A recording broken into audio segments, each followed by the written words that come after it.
জিয়াউর রহমানকে হত্যা করতো 5 মিনিট পরে আমি যদি ফিরে আনতাম। এটা আমি ফিরে আনি না, এটা আল্লাহর হুকুম। আমিরকে টিটকারি না মেরে এটা গ্রহণ করো, সত্যকে গ্রহণ করা একজন মানুষের কাজ। আমির সাহেব একদিন বলেছিলেন যে উই রিভোল্ট, কর্নেল ওলি বলেছিল। এটা নিয়ে অনেকের গায়ে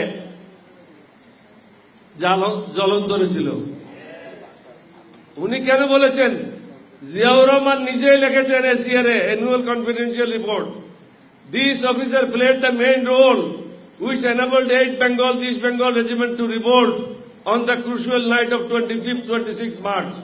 এই অফিসারই 1971 সালের 25-26 মার্চ রাত্রে বিদ্রোহে গুরুত্বপূর্ণ ভূমিকা পালন করে। আমি বিদ্রোহ না করলে তখন কিন্তু বিদ্রোহ হতো না। উনি ছিলেনই না, উনি অনুপস্থিত ছিলেন। উনি চট্টগ্রাম বন্দরের দিকে যাচ্ছিলেন। ওনাকে যদি ফিরে আনতাম, কয়েক মিনিট পর উনাকে মেরে কর্ণফুলিতে ফেলাই দিত। এছাড়াও পরের বছর 73 ইংরেজিতে তৎকালীন মেজর শওকত, ব্রিগেডিয়ার শওকত হিসেবে চট্টগ্রাম ব্রিগেডের কমান্ডার ছিল। উনি আমাদের তৃতীয় সিনিয়র লোক ছিল যুদ্ধের সময়। উনি কি লিখেছেন? This officer on his own initiative আজ Ziaur Rahman to declare independence of Bangladesh. এই অফিসারে জিয়াউর রহমানকে বলছে স্বাধীনতা ঘোষণা করার জন্য। তো তোমাদের গাত্রদাহ কেন হচ্ছে? এই ডকুমেন্টগুলি তো আর্মি হেডকোয়ার্টার আছে। একদম যদি ইংরেজি লেখাপড়া করতে না জানো, ঢাকা ইউনিভার্সিটির ইংলিশ প্রফেসরকে নিয়ে যাও এগুলি পড়ার জন্য। অসুবিধাটা কোথায়? আর যদি ওখানে অসুবিধা হয়, আমার ঘরে আসো, অরিজিনাল এসিআর তো আমি রেখে দিছি। আমি তো ওই রকম বোকার লোক না। আমি যখন চাকরি ছেড়েছি, অরিজিনাল এসিআর গুলি আমি সাথে নিয়ে আসছি। আমার ঘরে আসো, বিনা পয়সায় দেখাই দেব। সুতরাং আমিরকে টিটকারি না মেরে এটা গ্রহণ করো, সত্যকে গ্রহণ করা একজন মানুষ। এটা অস্বীকার করে বেশি দিন টিকতে পারবে না। সত্যিকার অর্থে এই পাকিস্তানের বিরুদ্ধে বিদ্রোহ করার জন্য যে লোকটা প্রথমে চিন্তা করেছিল, তিনি হলেন লেফটেন্যান্ট কর্নেল আমার চৌধুরী, মুজিবুর রহমান চৌধুরী। ওনার আমি খুব একজন ঘনিষ্ঠ লোক ছিলাম। উনি ছিলেন 4 বেঙ্গল রেজিমেন্টের অধিনায়ক। বদলি হয়ে আসেন চট্টগ্রামে, chief instructor east Bengal regimental centre. আমাকে বলা হতো ব্লু হোয়াইট বয় অফ আমার চৌধুরী। উনি আমাকে ডাকে চট্টগ্রাম সেনানিবাসে নিয়ে গেলেন। আমি ছিলাম 16 শহরে। উনি বললেন যে আমাদের কোনো ভূমিকার প্রয়োজন ছিল না। উনি সরাসরি প্রস্তাব দিলেন, বাংলাদেশের এই অবস্থাতে কি করা দরকার। আমি স্যার, বিদ্রোহ করতে হবে, দেশ স্বাধীন করতে হবে। বলছে এগ্রিড, তুমি তোমার প্রস্তুতি গ্রহণ করো, আমি আমার প্রস্তুতি গ্রহণ করি। কয়েকদিন পর জিয়াউর রহমান সাহেব উনার বাসায় আমাকে ডেকে পাঠালেন।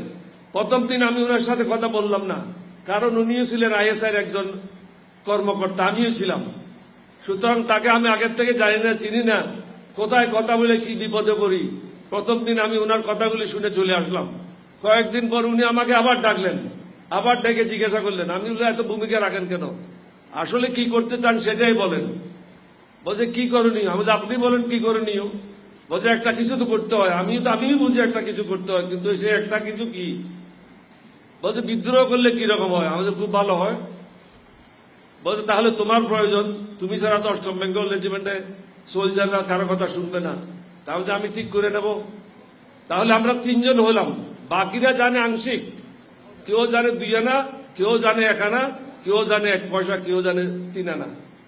পুরা গল্পটা আমি আর জিয়াউর রহমান সাহেব ছাড়া কেউ জানে না।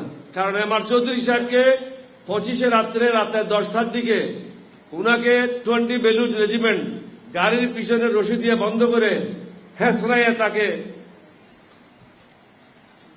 হত্যা করা হয়।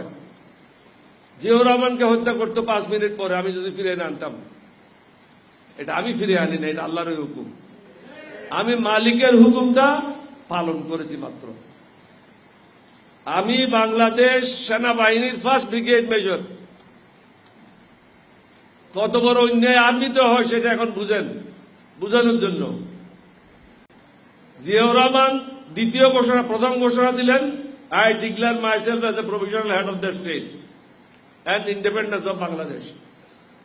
27 তারিখ সন্ধ্যায় কালুঘাটে ট্রান্সমিটিং স্টেশন ছিল না, ব্রডকাস্টিং স্টেশন ছিল না, ট্রান্সমিটিং ছিল।